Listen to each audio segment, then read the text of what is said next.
It was about 2 years ago today that Alex and I stood here at Angeles Crest with two very fun Honda Civics. Mine at the time, an 8th gen Civic with a K20, and his, an 8th gen with a K24 Swap. Now we're here 2 years later to check back in on Alex and his K24 Swap.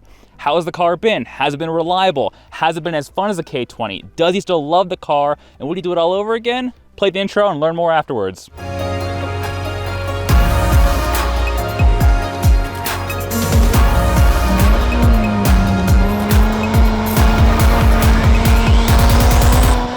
So everyone say hi to Alex again. Hi, Alex. Give us a basic rundown on the K24 Swap in the 8th gen FG2. Yeah, sure. So this K24 Swap, if you guys remember, it's from a JDM K24A from a Honda Odyssey Absolute. What I didn't tell you guys last time is that this thing actually has a RSX Type S oil pump. It's been ported out. And since I done the intake, I've also done Jake's Hasport engine mounts, the 62A polyurethane mounts. And I've also increased the rev limiter to 8,000 RPMs.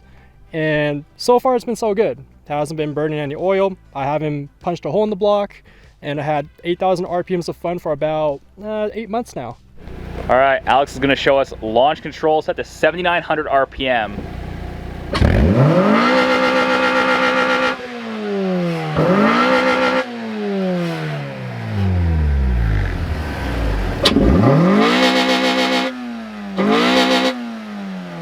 Oh my God, it sounds so good. Prior to owning the FG2, Alex came from a body-on-frame SUV with a big V8, so he was used to massive instantaneous torque. Needless to say, when his K20 engine ended up failing on him due to a cracked block issue that affects the Z3 engines, upgrading to the K24 seemed like a natural choice. My VTEC is set at 3,500 RPMs, and combined with the hybrid racing quarter intake, it's just amazing. Love the linear torque band. And I remember when I drove this car last time, that was the big difference between the K20 and the K24. Obviously the massive amount of torque this thing has from the extra displacement. So 2 years into the swap, has the car been reliable? What's broken? What's kind of been the story there?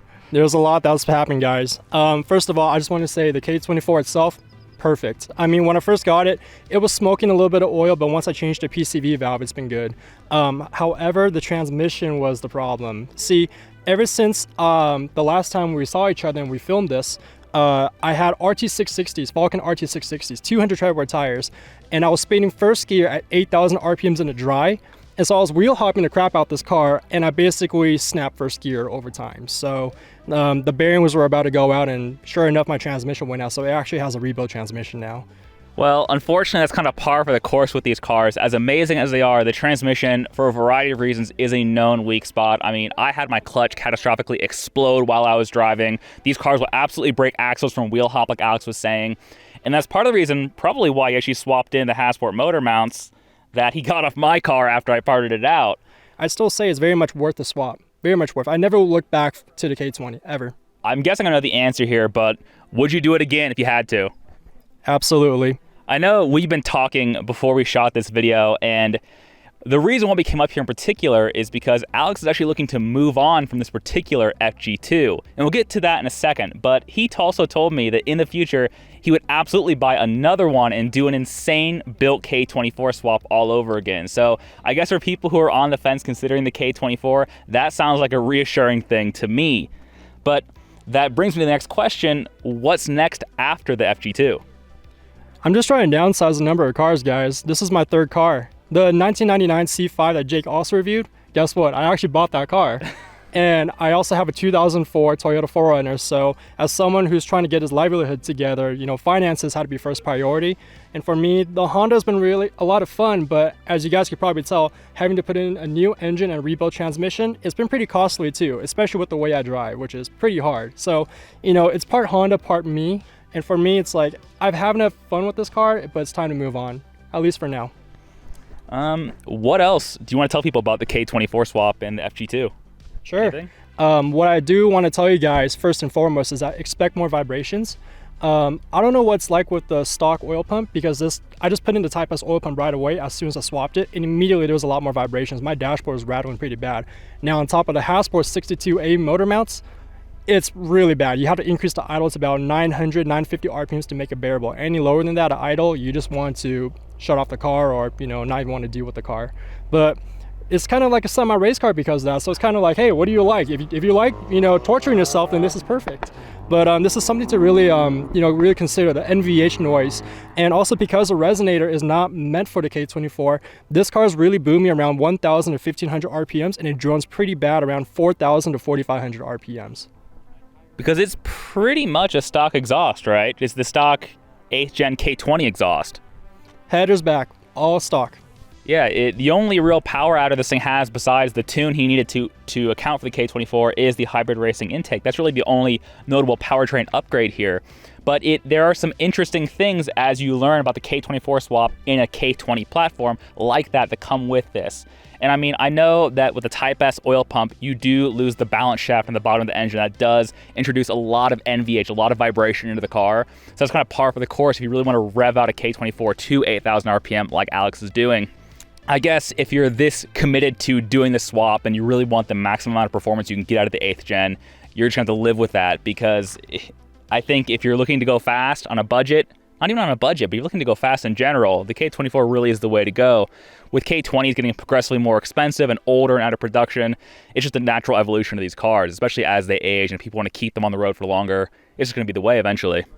Also, this car is for sale, if you couldn't tell by the context earlier in the video. So if you're looking for a well-documented K24 swap car that is reliable and has a lot of the bugs already ironed out, he's been driving this thing, daily driving this thing for 2 years. So if you're interested and you really want to get kind of the best of 8th gen Civic experience, hit up Alex, hit up his DMs on Instagram.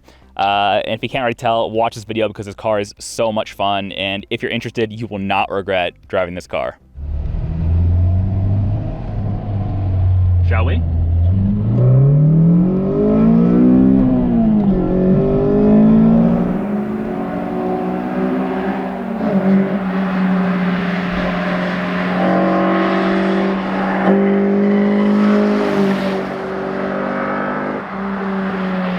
Man, K24 revving out to 8,000 RPM.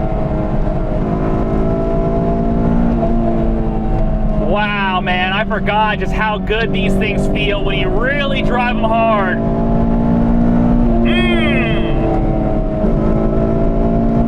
Woo!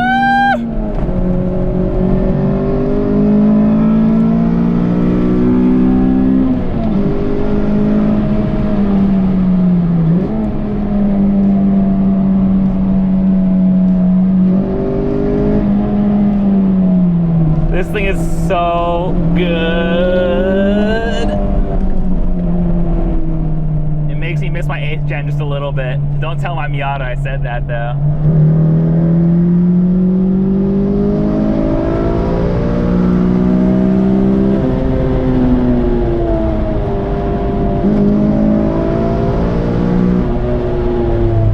A K-swap Miata is truly on the short list of cars I want to own one day.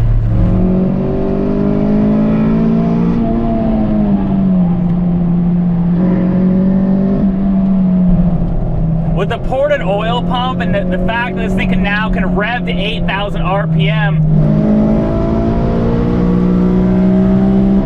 it really does take away some of the limited downsides the K24 has. I mean, I always thought that the higher rev of the K20 gave more personality, and I still think that's true to an extent.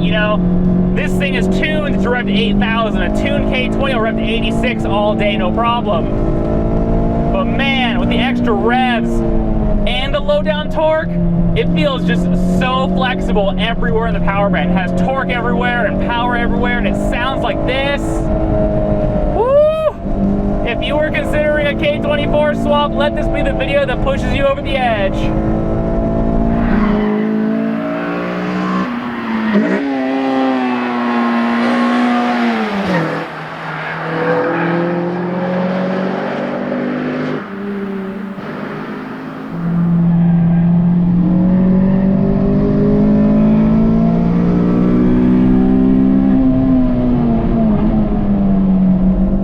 Amazing, it pulls great, it's ultimately inexpensive for a swap. And with the modifications Alex has done over the few years of owning this car, man, it's so dialed. This feels, other than some extra NVH from the, no balance shaft and super motor mounts, it feels like OEM plus. Though it feels way better than any 9th gen, that's for damn sure.